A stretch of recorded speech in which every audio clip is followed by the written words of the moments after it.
नमस्कार मित्रों, आप सभी का स्वागत है हमारे चैनल में। आज की हमारी कहानी है पत्नी से पति। पत्नी से पति कहानी के रचनाकार मुंशी प्रेमचंद जी हैं। मिस्टर सेठ को सभी हिंदुस्तानी चीजों से नफरत थी। उनकी सुंदर पत्नी गोदावरी को सभी विदेशी चीजों से चिढ़, मगर धैर्य और विनय भारत की देवियों का आभूषण है। गोदावरी दिल पर हजार जब्र करके पति की लाई हुई विदेशी चीजों का व्यवहार करती थी। हालांकि भीतर ही भीतर उसका हृदय अपनी परवस्ता पर रोता था। वह जिस वक्त अपने छज्जे पर खड़ी होकर सड़क पर निगाह दौड़ाती और कितनी ही महिलाओं को खद्दर की साड़ियां पहने गर्व से सिर उठाए चलते देखती, तो उसके भीतर की वेदना एक ठंडी आह बनकर निकल जाती थी। उसे ऐसा मालूम होता था कि मुझसे ज्यादा बदनसीब औरत संसार में नहीं है। मैं अपने स्वदेशवासियों की इतनी भी सेवा नहीं कर सकती। शाम को मिस्टर सेठ के आग्रह करने पर वह कहीं मनोरंजन या सैर के लिए जाती तो विदेशी कपड़े पहने हुए निकलते। शर्म से उसकी गर्दन झुक जाती थी। वह पत्रों में महिलाओं के जोश भरे व्याख्यान पढ़ती तो उसकी आंखें जगमगा उठती। थोड़ी देर के लिए वह भूल जाती कि मैं यहाँ बंधनों में जकड़ी हुई हूँ। होली का दिन था। 8 बजे रात का समय। स्वदेश के नाम पर बिके हुए अनुरागियों का जुलूस आकर मिस्टर सेठ के मकान के सामने रुका और उसी चौड़े मैदान में विलायती कपड़ों की होलियां लगाने की तैयारियां होने लगीं। गोदावरी अपने कमरे में खिड़की पर खड़ी ये समारोह देखती थी और दिल मसोस कर रह जाती थी। एक वह है जो यूं खुश खुश आज़ादी के नशे से मतवाले गर्व से सिर उठाए होली लगा रहे हैं, और एक मैं हूँ कि पिंजरे में बंद पंछी की तरह फड़फड़ा रही हूँ। इन तीलियों को कैसे तोड़ दूं? उसने कमरे में निगाह दौड़ाई। सभी चीजें विदेशी थीं। स्वदेशी का एक सूत भी न था। यही चीजें वहां जलाई जा रही थी और वही चीजें यहाँ उसके हृदय में संचित ग्लानि की भांति संदूकों में रखी हुई हैं। उसके जी में एक लहर उठ रही थी कि इन चीजों को उठाकर उसी होली में डाल दे। उसकी सारी ग्लानि और दुर्बलता जलकर भस्म हो जाए, मगर पति की अप्रसन्न के भय ने उसका हाथ पकड़ लिया। सहसा मिस्टर सेठ ने अंदर आकर कहा, जरा इन सिरफिरों को देखो, कपड़े जला रहे हैं। ये पागलपन, उन्माद और विद्रोह नहीं तो और क्या है? किसी ने सच कहा है, हिंदुस्तानियों को न अक्ल आई है न आएगी। कोई कल भी तो सीधी नहीं। गोदावरी ने कहा, तुम भी हिंदुस्तानी हो? सेठ ने गर्म होकर कहा, हाँ, लेकिन मुझे इसका हमेशा खेद रहता है कि ऐसे अभागे देश में क्यों पैदा हुआ। मैं नहीं चाहता कि कोई मुझे हिंदुस्तानी कहे या समझे। कम से कम मैंने आचार व्यवहार वेशभूषा रीत नीति कर्म वचन में कोई ऐसी बात नहीं रखी जिससे हमें कोई हिंदुस्तानी होने का कलंक लगाए। पूछिए, जब हमें 8 आने गज में बढ़िया कपड़ा मिलता है तो हम क्यों मोटा टाट खरीदें? इस विषय में हर एक को पूरी स्वाधीनता होनी चाहिए। न जाने क्यों गवर्नमेंट ने इन दुष्टों को यहाँ जमा होने दिया। अगर मेरे हाथ में अधिकार होता तो सभी को जहन्नुम रसीद कर देता, तब आटे दाल का भाव मालूम होता।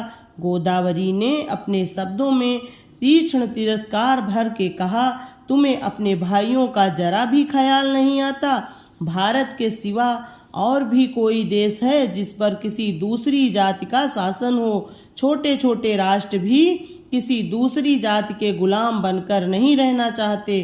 क्या एक हिंदुस्तानी के लिए यह लज्जा की बात नहीं है कि वह अपने थोड़े से फायदे के लिए सरकार का साथ देकर अपने ही भाइयों के साथ अन्याय करे? सेठ ने भौहें चढ़ाकर कहा, मैं इन्हें अपना भाई नहीं समझता।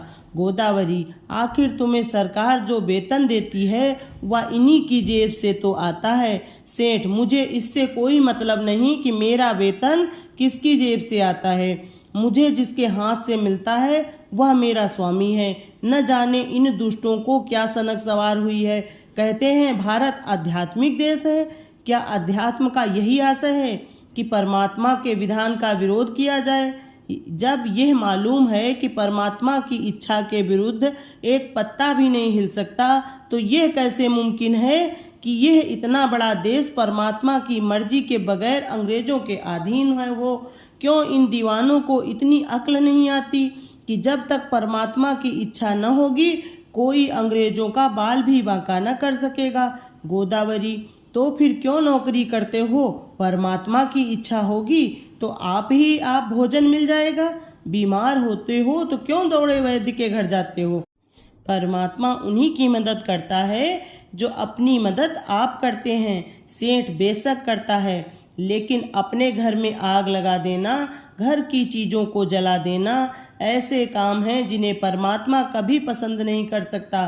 गोदावरी, तो यहाँ के लोगों को चुपचाप बैठे रहना चाहिए सेठ, नहीं रोना चाहिए। इस तरह रोना चाहिए जैसे बच्चे माता के दूध के लिए रोते हैं। सहसा होली जली, आग की शिखाएं आसमान से बातें करने लगीं, मानो स्वाधीनता की देवी अग्नि वस्त्र धारण किए हुए आकाश के देवताओं से गले मिलने जा रही हों। दीनानाथ ने खिड़की बंद कर दी। उनके लिए यह दृश्य भी असह्य था। गोदावरी इस तरह खड़ी रही जैसे कोई गाय कसाई के खूंटे पर खड़ी हो। उसी वक्त किसी के गाने की आवाज आई, वतन की देखिए तकदीर कब बदलती है। गोदावरी के विषाद से भरे हुए हृदय में एक चोट लगी। उसने खिड़की खोल दी और नीचे की तरफ झांका। होली अब भी जल रही थी और एक अंधा लड़का अपनी खंजरी बजाकर गा रहा था, वतन की देखिए तकदीर कब बदलती है। वह खिड़की के सामने पहुंचा तो गोदावरी ने पुकारा, ओ अंधे खड़ा रह। अंधा खड़ा हो गया। गोदावरी ने संदूक खोला, पर उसमें उसे 1 पैसा मिला। नोट और रुपए थे, मगर अंधे फकीर को नोट और रुपए देने का सवाल ही न था। पैसे अगर 2-4 मिल जाते तो इस वक्त वह जरूर दे देती, पर वहाँ 1 ही पैसा था, वह भी इतना घिसा हुआ कि कहार बाजार से लौटा लाया था। किसी दुकानदार ने न लिया था। अंधे को वह पैसा देते हुए गोदावरी को शर्म आ रही थी।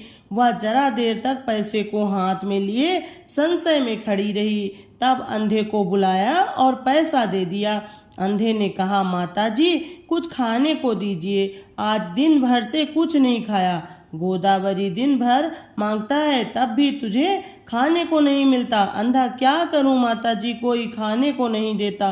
गोदावरी, इस पैसे का चबेना लेकर खा ले। अंधा, खा लूंगा माताजी, भगवान आपको खुश रखे, अब यहीं सोता हूँ। दूसरे दिन प्रातःकाल कांग्रेस की तरफ से आम जलसा हुआ।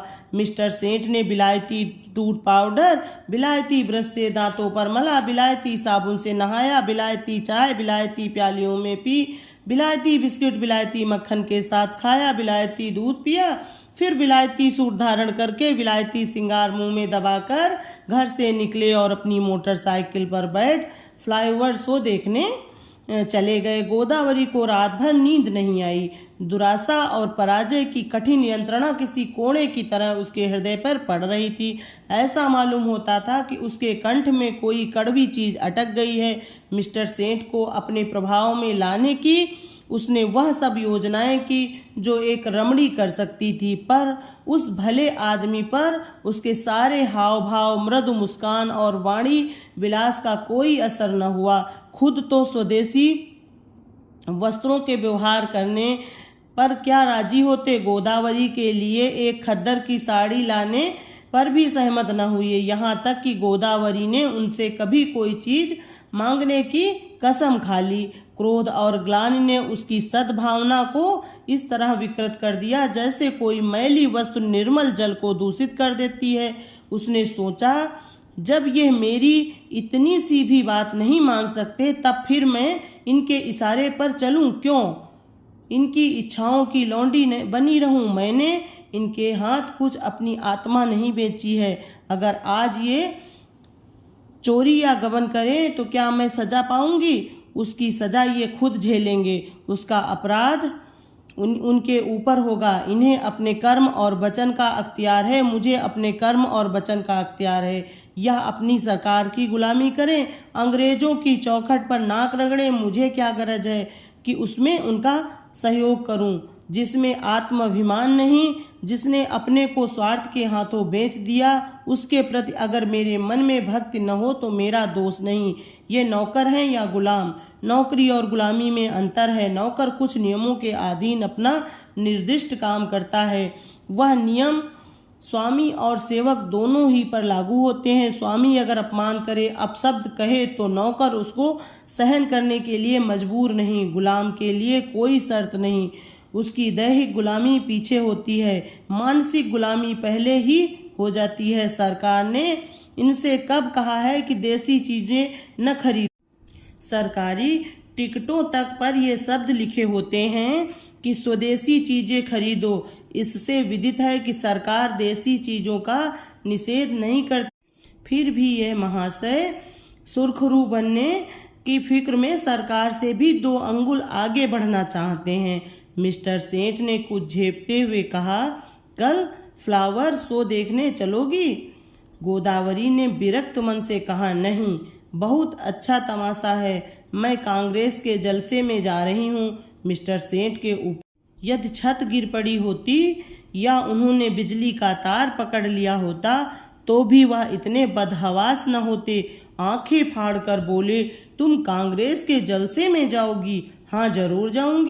मैं नहीं चाहता कि तुम वहां जाओ। अगर तुम मेरी परवाह नहीं करते तो मेरा धर्म नहीं कि तुम्हारी हर एक आज्ञा का पालन करूं। मिस्टर सेठ ने आंखों में विष भरकर कहा, नतीजा बुरा होगा। गोदावरी मानो तलवार के सामने छाती खोलकर बोली, इसकी चिंता नहीं, तुम किसी के ईश्वर नहीं हो। मिस्टर सेठ खूब गर्म पड़े, धमकियां दी, आखिर मुंह फेर कर लेट रहे। प्रातःकाल फ्लावर सो जाते समय भी उन्होंने गोदावरी से कुछ न कहा। गोदावरी जिस समय कांग्रेस के जलसे में पहुंची तो कई हजार मर्दों और औरतों का जमाव था। मंत्री ने चंदे की अपील की थी और कुछ लोग चंदा दे रहे थे।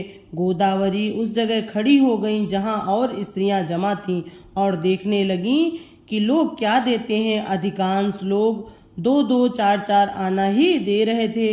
वहां ऐसा धनवान था ही कौन? उसने अपनी जेब टटोली तो 1 रुपये निकला। उसने समझा ये काफी है। इसी इंतजार में थी कि झोली सामने आवे तो उसमें डाल दूं। सहसा वही अंधा लड़का जिसे कि उसने पैसा दिया था न जाने किधर से आ गया और जो ही चंदे की झोली उसके सामने पहुंची उसने उसमें कुछ डाल दिया।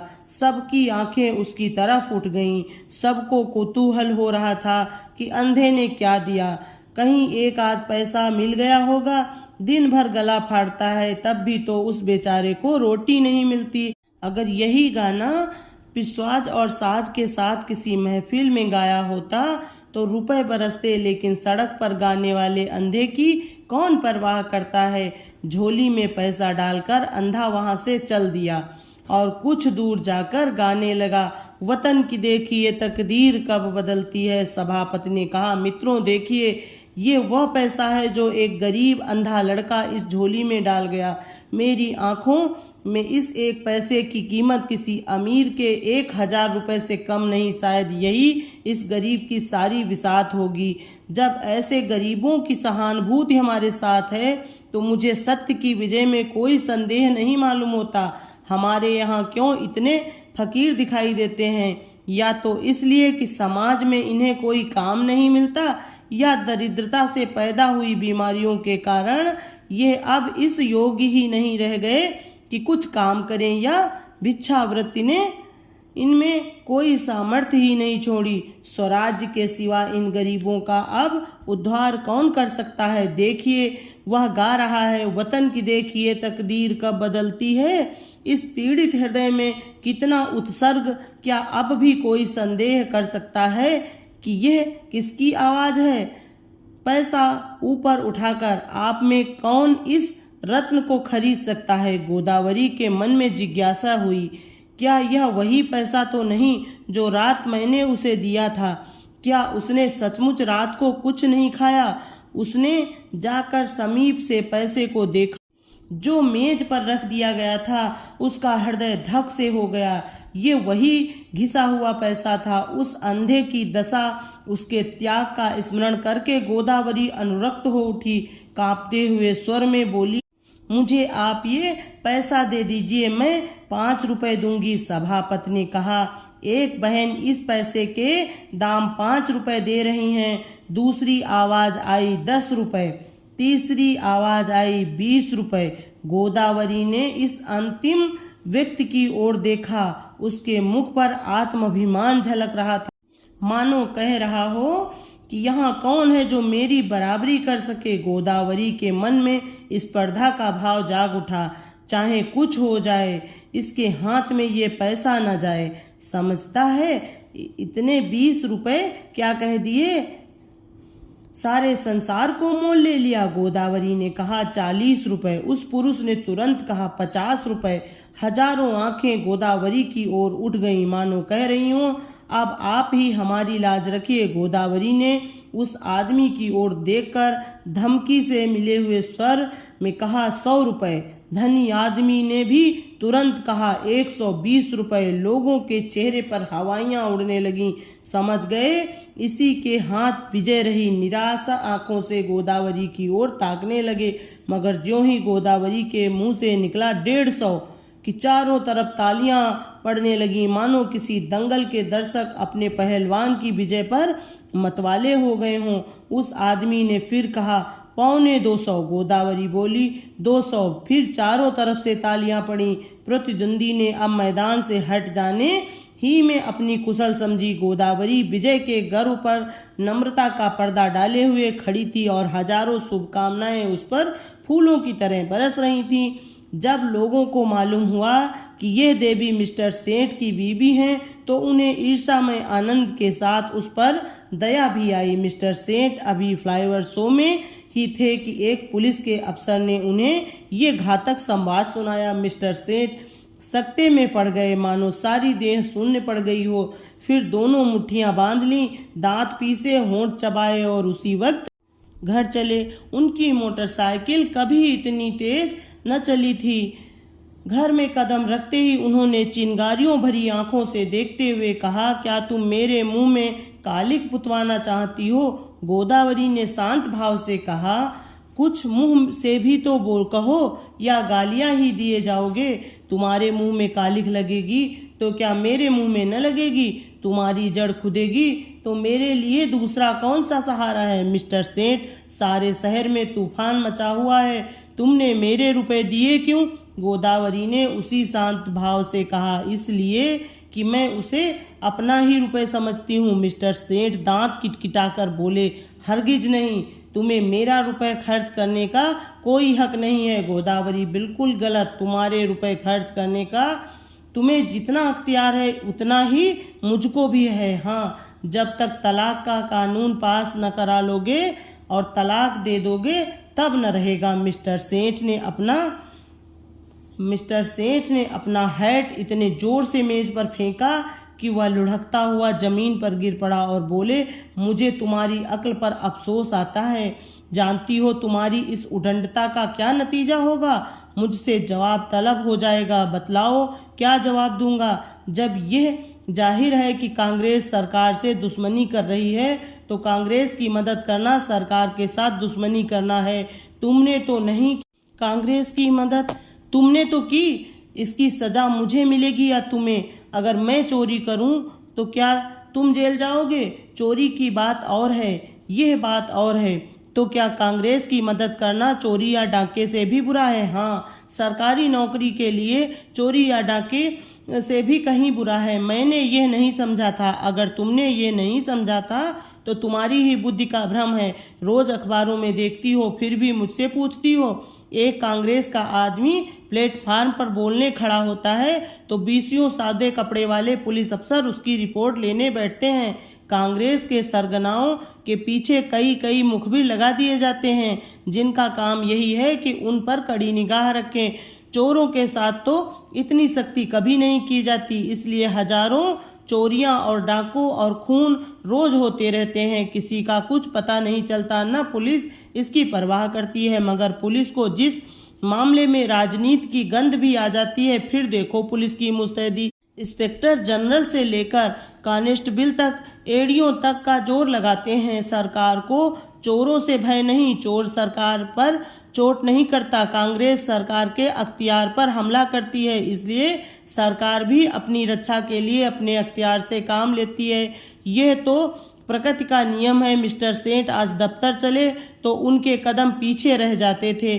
न जाने आज वहाँ क्या हाल हो। रोज की तरह दफ्तर में पहुंचकर उन्होंने चपरासियों को डांटा नहीं, क्लर्कों पर रोब नहीं जमाया, चुपके से जाकर कुर्सी पर बैठ गए। ऐसा मालूम होता था कोई तलवार सिर पर लटक रही है। साहब की मोटर की आवाज़ सुनते ही उनके प्राण सूख गए। रोज वह अपने कमरे में बैठे रहते थे। जब साहब आकर बैठ जाते थे तब आध घंटे के बाद मिसले लेकर पहुंचते थे। आज वह बरामदे में खड़े थे। साहब उतरे तो झुककर उन्होंने सलाम किया, मगर साहब ने मुंह फेर लिया। लेकिन वह हिम्मत नहीं हारे, आगे बढ़कर पर्दा हटा दिया। साहब कमरे में गए तो सेठ साहब ने पंखा खोल दिया, मगर जान सूखी जाती थी कि देखें कब सिर पर तलवार गिरती है। साहब ज्यों ही कुर्सी पर बैठे, सेठ ने लपक कर सिंगार केस और दिया सलाई मेज पर रख। यकायक ऐसा मालूम हुआ मानो आसमान फट गया हो। साहब गरज रहे थे, तुम दगाबाज आदमी है। सेठ ने इस तरह साहब की तरफ देखा जैसे उनका मतलब नहीं समझे। साहब ने फिर गरज कर कहा, तुम दगाबाज आदमी है। मिस्टर सेठ का खून गर्म हो उठा। बोले, मेरा तो ख्याल है कि मुझसे बड़ा राजभक्त इस देश में न होगा।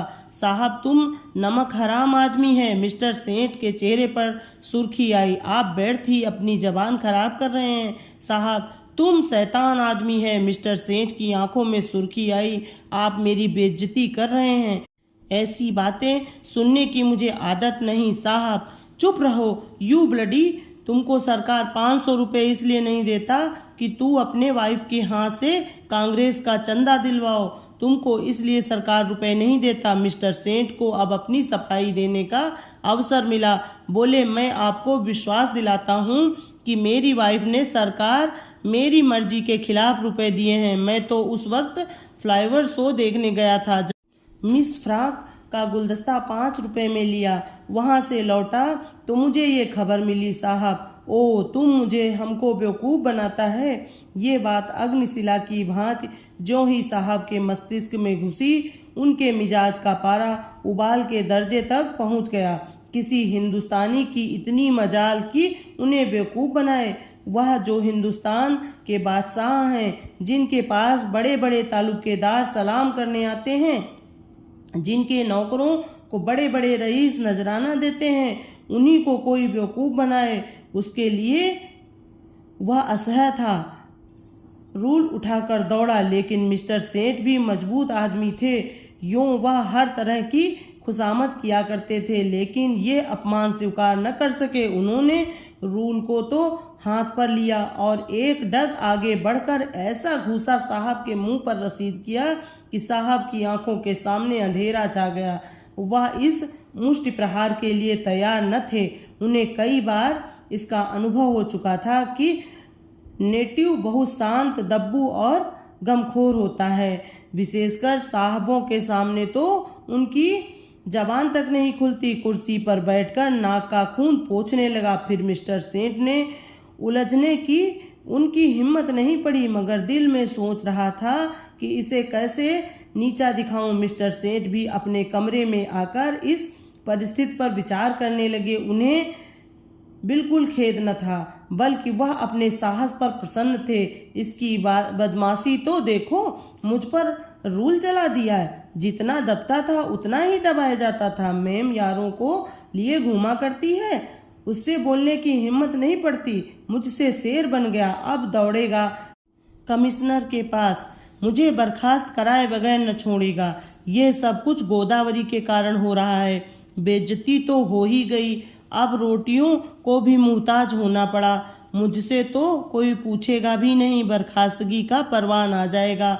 अपील कहाँ होगी? सेक्रेटरी है हिंदुस्तानी, मगर अंग्रेजों से भी ज़्यादा अंग्रेज। होम मेंबर भी हिंदुस्तानी हैं, मगर अंग्रेजों के गुलाम गोदावरी के चंदे का हाल सुनते ही उन्हें जूड़ी चढ़ आएगी। न्याय की किसी के से आशा नहीं, अब यहाँ से निकल जाने में ही कुशल है। उन्होंने तुरंत एक इस्तीफा लिखा और साहब के पास भेज दिया। साहब ने उस पर लिख दिया बर्खास्त। दोपहर को जब मिस्टर सेठ मुंह लटकाए हुए घर पहुंचे तो गोदावरी ने पूछा, आज जल्दी कैसे आ गए? मिस्टर सेठ दहकती हुई आंखों से देखकर बोले, जिस बात पर लगी थी वह हो गया, अब रो। सिर पर हाथ रख के गोदावरी, बात क्या हुई?